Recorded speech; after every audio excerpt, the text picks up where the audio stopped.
Effective Leader. Analisis penerapan teori kepemimpinan pada R&D PT Boton Indonesia. Oleh Maria Dewita Iga Yuanda.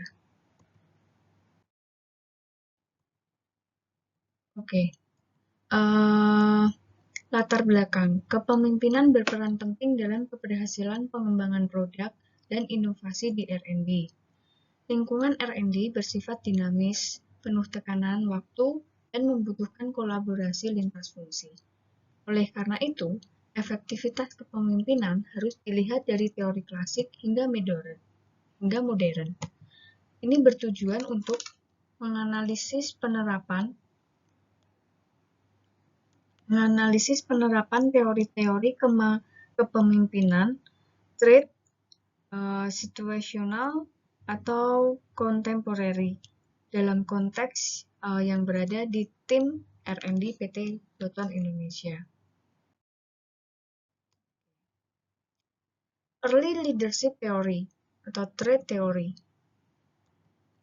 Di sini pokok teorinya merupakan pemimpin efektif memiliki sifat bawaan seperti kepercayaan diri, kecerdasan, komunikasi yang baik, dan dominasi. Nah, di penerapan R&D di PT Boton Indonesia sendiri, kepala R&D ini menunjukkan kepercayaan diri yang tinggi saat dia mengambil keputusan untuk formulasi produk baru. Nah, sifat analitis dan cermat dalam menilai kualitas suatu bahan kimia atau flavor itu menjadi ciri pemimpin R&D, dan dia memiliki sifat tenang di bawah tekanan atau trait dominan, membantu menjaga fokus tim saat deadline ketat.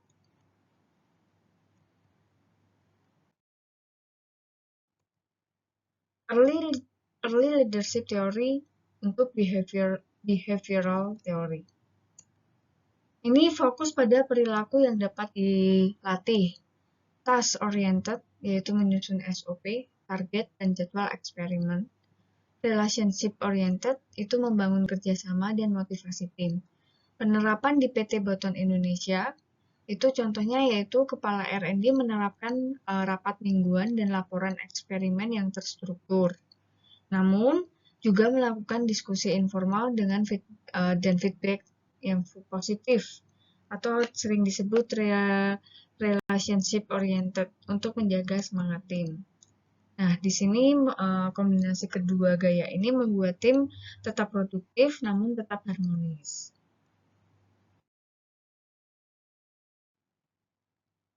Oke, untuk kontingensi atau situational theory. Nah, di sini efektivitas kepemimpinan tergantung pada tingkat kesiapan bawahan. Memiliki 4 gaya, yaitu telling, selling, participating, and delegating. Nah, di PT Boton sendiri itu diterapkan saat anggota baru R&D bergabung, pemimpin menerapkan gaya telling atau instruksi langsung. Nah, saat tim sudah berpengalaman, itu menerapkan gaya delegating atau diberi kebebasan. Nah, pada fase pengujian produk baru, ini adanya gaya selling, mendorong dan menjual pentingnya suatu target.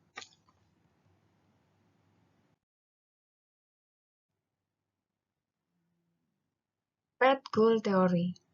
Di sini pemimpin membantu bawahan mencapai tujuan dengan menyesuaikan gaya.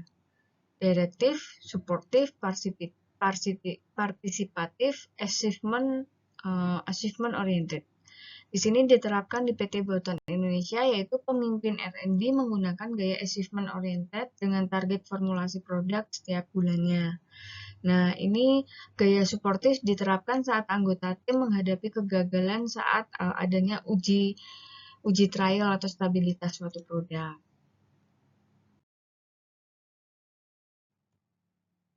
Contemporary Leadership Transaksional.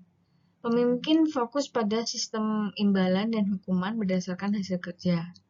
Nah, di sini di PT Boton Indonesia sendiri itu ada reward yang diberikan untuk anggota yang berhasil mengembangkan suatu formula atau suatu produk, entah itu formula yang efisien atau produk yang bagus. Misalnya flavor itu stabil, dan memiliki cost yang efektif.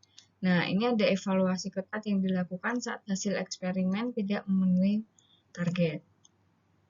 Ini memiliki kelebihan yaitu meningkatkan kedisiplinan dan orientasi hasil. Tapi kekurangannya yaitu kurang memotivasi secara emosional.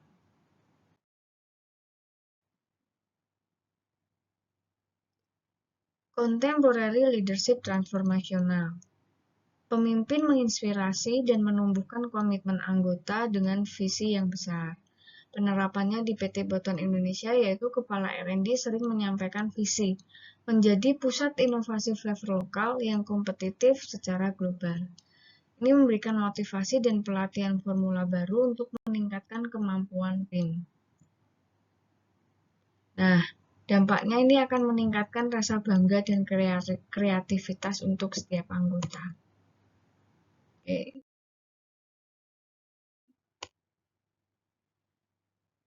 Selanjutnya yaitu contemporary leadership atau charismatic and visionary. Charismatic leadership yaitu pemimpin dengan kepribadian yang kuat, mampu memotivasi secara emosional. Contohnya yaitu kepala R&D menjadi role model dalam komunikasi dengan tim dan presentasi suatu ide ke manajemen. Nah, visionary leadership ini memiliki pandangan jangka panjang untuk pengembangan produk dan teknologi.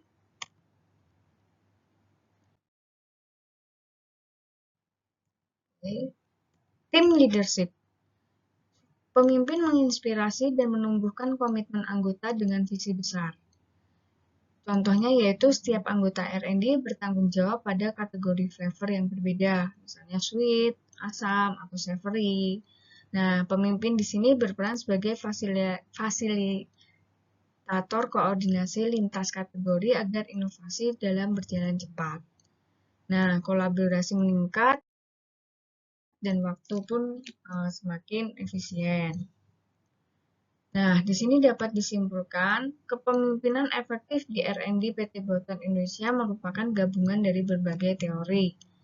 Pemimpin menerapkan gaya situasional dan transformasional tergantung pada kondisi tim.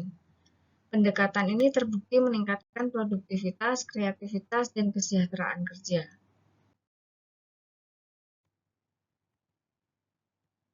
Referensi ini saya ambil dari beberapa referensi dari Marianti tentang teori kepemimpinan, terus ada Alan Nasi dan buku Robin tentang manajemen The Essential edisi keempat. Terima kasih.